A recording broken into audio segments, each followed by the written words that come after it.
Hi, Joe Vogel hier. Welches Meeresmonstrum sich hier drin verbirgt, was zur Hölle man mit diesen Angelhaken fangen kann und die Antworten auf die nächsten beiden der häufigsten Fragen von euch jetzt.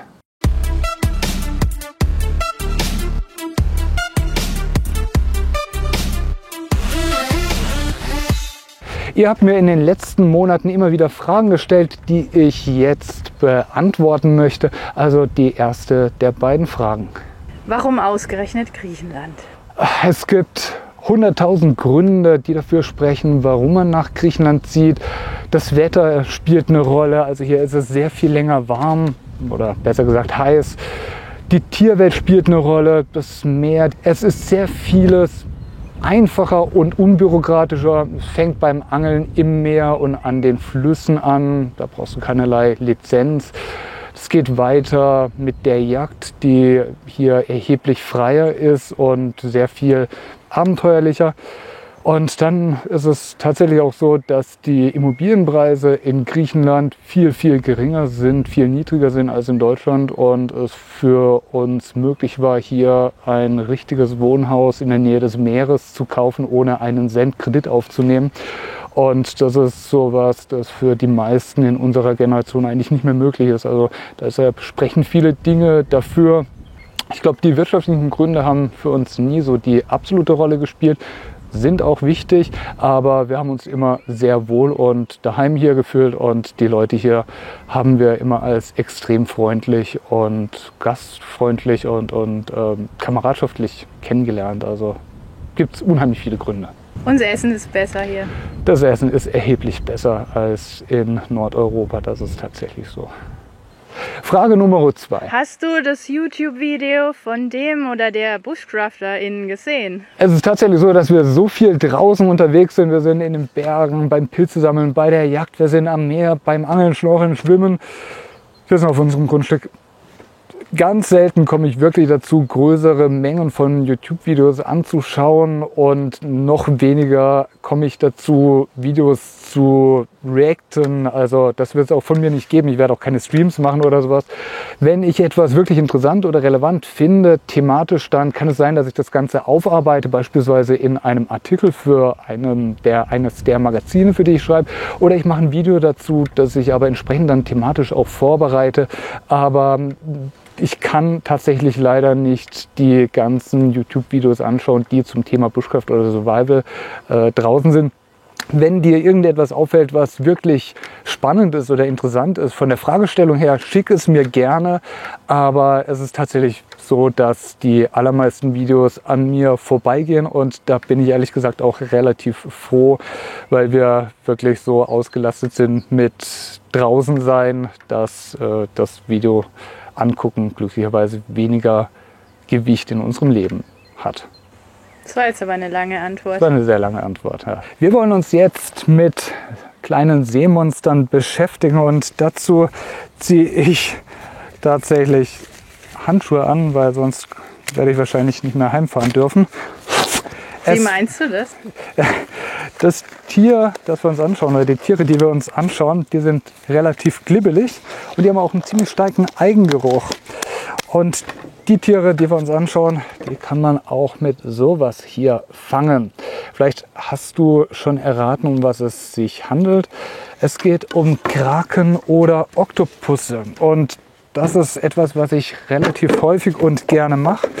Ich jage diese Tiere. Die Tiere, die können einige Kilogramm schwer werden und wachsen extrem schnell und leben im Litoral. Das Litoral, das hatten wir uns schon mal im Video mit den Wasserschnecken angeschaut. Nee, nicht Wasserschnecken, was war das? Krebse. Die Krebse, die Einsiedlerkrebse. Und genau in dieser Region leben auch Oktopusse. Und das sind jetzt mal 2 Exemplare. Wie viel wiegt der? Unterschiedlich. Der wiegt über 1 Kilogramm. Der ist ordentlich. Also das ist auch einer der richtig großen Exemplare, die man noch von Hand fangen kann. Von Hand? Von Hand. Ist es nicht gefährlich? Gefährlich? Naja, es kann durchaus Probleme machen. Fangen wir mal damit an. Wenn du im Meer unterwegs bist, dann wirst du diese Tiere meistens nicht so einfach sehen. Es gibt die Möglichkeit, die mit dieser Art von Köder zu fangen. Und zwar während der Dämmerung werden diese Köder ins Wasser geworfen und einfach rausgezogen. Und die Oktopusse, die sich dann im Rand irgendwo unter Steinen verstecken, überfallen diesen Köder, schmeißen die sich da drauf. Da haben die eigentlich kaum eine Chance, dem auszuweichen. Also wenn ich so etwas an einem Oktopus vorbeiziehe, dann wird er auch draufgehen. Am liebsten fange ich die aber tatsächlich von Hand, weil ich da einen Überblick habe, wie groß die Tiere sind. Wenn ich so einen Köder verwende, dann kann es auch sein, dass da ein sehr kleiner Oktopus drauf geht und der ist dann verletzt. Und verletzte Kraken töte ich in der Regel, weil die Tiere sind natürlich schmerzempfindlich. Und wie siehst du unter Wasser, wie groß der ist? Ja, Verschätzt man sich da nicht? Man verschätzt sich da extrem, weil mit der Taucherbrille, das ist übrigens auch das wichtigste Werkzeug dabei, sieht alles so, ich glaube, 1,4 mal größer aus. Also da braucht man etwas Erfahrung. Und ist auch noch im Dunkeln, brauchst du da noch eine Taschenlampe? Oder? Die Oktopusse, die jage ich tagsüber. Schlafen die da? Ja, die schlafen da. Die werden sich tagsüber in kleine Höhlen zurückziehen. Und wenn ich tagsüber Oktopus fangen möchte, dann schnorchel ich am Boden entlang und suche die Höhlen. Und eine Höhle von einem Oktopus? Wie sieht denn sowas aus? Also als erstes erkennst du eine Oktopushöhle daran, dass es außenrum relativ aufgeräumt ist. Die Tiere sind also intelligent. Nicht so wie in deinem Zimmer? Nicht so wie in meinem Zimmer und nicht so wie in der Werkstatt. Ja, da ist es aufgeräumter beim Oktopus. Der mag in der Umgebung, dass es einigermaßen sauber ist. Und das führt dazu, dass du im unmittelbaren Umfeld von einer Oktopushöhle ganz sauber angeordnet Steine findest. Häufig findest du auch noch die Reste von den Nahrungsmitteln. Was ist der denn? Der ist Schokoriegel. Der ist Schnecken und Muscheln. Und diese Muschelschalen findest du dann im Umfeld dieser Oktopushöhle. Dann tauchst du dort runter und schaust dir die Steine in der Umgebung an. Und manchmal siehst du dann so eine kleine Öffnung und da sitzt dann der Oktopus drin. Und dann musst du einschätzen, ist der Oktopus groß oder klein. Bei Oktopusgrößen, bei denen ich es nicht hundertprozentig einschätzen kann, greife ich rein und hole den raus. Und das Wo rein? In die Höhle? In die Höhle. Einfach so? Rein. Einfach so. Ja, aber weißt du, dass da wirklich ein Oktopus drin sitzt? Ja, man erkennt die Oktopusse. Die schauen dann raus und ziehen sich zurück. Und vor allem sieht man dann den Siphon. Die haben so einen Siphon, das siehst du hier, das ist dieses Ding da. Und damit atmen die, der Siphon. Und damit atmen die und den siehst du. Und du siehst die beiden Augen. Und damit schaut der aus der Höhle raus. Und daran erkenne ich auch, dass da ein Oktopus drin ist. Und dann gehe ich runter und kann den greifen. Ich kann den aus der Höhle rausholen. Und dann achte ich darauf, dass ich ihn am Eingeweidesack packe. Und das ist effektiv hier dieser Bereich. Ist es nicht ziemlich schlüpfrig? Das ist super schlüpfrig, also der ist richtig glitschig, der hat auch eine Schleimhaut oben drauf. Und du kannst den aber hier ziemlich gut fassen. Was der allerdings macht, der greift dir an den Unterarmen entlang, saugt sich dort fest und versucht sich deinem Griff zu entziehen. Tut es nicht weh? Mir oder dem Oktopus? Beiden. Beiden, ja. Also du kannst dadurch schon kleine Saugnapfabdrücke, wie so Knutflecke bekommen. Dem Oktopus tut das noch nicht weh, allerdings wird der Oktopus, wenn er groß ist, dann auch getötet. Das werde ich hier im Video nicht zeigen. Ich habe die Erfahrung gemacht, dass es nicht für jeden geeignet ist. Zwar essen die meisten Lebensmittel, Pulpo essen viele, aber sie wollen natürlich nicht sehen, wo das Ganze herkommt. Wahrscheinlich werde ich diese Aufnahmen, wie man so ein Tier tötet und ausnimmt, in einem hier abgetrennten Bereich für Kanalmitglieder veröffentlichen. Aber das wird wahrscheinlich etwas später passieren. Aber ich werde den Oktopus auf jeden Fall versuchen zu verhindern, dass er sich an meinem Arm runterzieht, weil Oktopusse können beißen, wenn sie wollen. Und zwar ziemlich heftig. Haben die Zähne? Die haben zwar keine Zähne, sondern das hier. Wenn du da mal herschaust, in der Mitte haben die einen Schnabel, einen Hornschnabel. Und mit diesem Hornschnabel können die... Wie so ein kleiner Papageienschnabel. Wie so ein Papageienschnabel, genau sieht das aus. Und den können die nach außen bringen und damit können die super böse beißen. Machen sie aber relativ selten. Das Interessante ist, Kopffüßer, zu denen gehören diese Oktopusse, dazu gehören auch Sepia, Die haben eine Giftdrüse. Bei Oktopussen ist das unproblematisch, bei Sepia schon ein bisschen heftiger. Und dann der blau geringte Krake, den kennst du vielleicht, den gibt es in den Tropen, der kann auch tödlich sein. Und du merkst diesen Biss. Ich wurde allerdings von Oktopussen noch kein einziges Mal wirklich gebissen. Obwohl die in Todesgefahr sich fühlen. Obwohl die sich in Todesgefahr fühlen. Und du kannst dir vorstellen, ein Oktopus von der Größe, der kann richtig heftig zubeißen. Anders sieht das Ganze mit Sepia aus. Von Sepia bin ich schon häufig gebissen worden. Die sind super aggressiv und sobald du die irgendwie festhältst oder sowas, greifen die um sich und beißen sofort. Und das kann auch ein bisschen wehtun. Aber bei Wohnen Oktopussen Sepia auch in Höhlen? Sepia wohnen nicht in Höhlen. Die fängst du mit Ködern. Da habe ich dir hier oben einen Link zu einem Video. Da findest du, wie man Sepia mit Hilfe von improvisierten Ködern aus dem Wasser rausbekommt. Aber bei Oktopussen ist es nicht ganz so dramatisch. Was bei größeren Tieren schon passieren kann, ist, dass die dir die Taucherbrille wegziehen oder dass die schon ganz heftige Blutergüsse erzeugen. Ja, Und hast du da eigentlich nur eine Taucherbrille unter Wasser oder wie lang brauchst du, um so ein Tier rauszuholen? das kann schon 2 Minuten dauern. Kannst du so lange die Luft anhalten? Ich kann die Luft etwa 1 Minute und 30 anhalten und wenn ich so einen Oktopus fange, dann kann es sein, dass ich 2-mal runtertauchen muss. Das heißt, ich ziehe den ein bisschen aus der Höhle raus und muss dann nochmal runtergehen, nochmal nachgreifen. Wie findest du denn dann wieder? Lassen die nicht so Tintenwolken von sich? Ja, aber meistens versuchen die sich wieder zu verstecken. Also die versuchen das Freiwasser zu meiden. Wenn die mal ins Freiwasser gehen, dann machen die sich riesengroß und drohen. Und das ist eine Möglichkeit, wo ich richtig gut hingreifen kann und die festhalten kann. Das macht vor allem diese Art hier. Das ist nicht der Octopus vulgaris, also der normale Krake, sondern das ist der Schirmkrake. Der wird auch sehr viel größer als der normale Oktopus. Das hier ist der normale Oktopus. Und wie erkennst du das unter Wasser? Das erkenne ich daran, dass der Schirmkrake hier so einen riesengroßen Schirm hat. So dieses Hautstückchen hier. Und damit Schwimmhäute. Diese Schwimmhäute, ja, damit kann der sich wie ein Schirm aufspannen. Und das hat der andere nicht. Das hat der andere nicht, nee. Und dann können die sich natürlich auch extrem gut tarnen. Die können die Oberfläche der Haut anpassen, die können die Farbe anpassen. Und ja, das sind halt unglaublich intelligente Tiere. Wenn ich den dann rausholen möchte, dann töte ich ihn so schnell wie möglich. Ich werde es hier, wie gesagt, nicht zeigen. Ich weiß, das will niemand wissen. Wenn du aber schon mal Oktopus oder Sepia gegessen hast im Restaurant, die Tiere werden überhaupt nicht getötet. Die werden einfach so in den Bauch eines Schiffes reingeworfen. Und da finde ich es, ehrlich gesagt, für mich fairer, wenn ich die Tiere, die ich esse, auch selbst töte. Wenn du ihn überhaupt erwischst. Wenn ich den Oktopus, ja, die Sache ist die, wenn du Übung damit hast, dann findest du weltweit in den wärmeren Meeren innerhalb von 20 Minuten einen Oktopus. Wenn du irgendwo Oktopusse hast in einem Meer, dann ist es eine unglaublich sichere Proteinquelle. Okay? Und deshalb finde ich diese Tiere auch mit die wichtigsten Lebensmittelquellen im Meer. Da, wo du mit einer Taucherbrille ins Wasser kannst oder aber die Rockpools, also im Litoral in diesem Bereich, der immer wieder überschwemmt wird, nachts ableuchten kannst. Mit einer Fackel oder mit einer Taschenlampe. Da findest du die Tiere, die kommen bis an den Rand, teilweise bis aus dem Wasser raus, um dort Muscheln und Krebse zu fangen.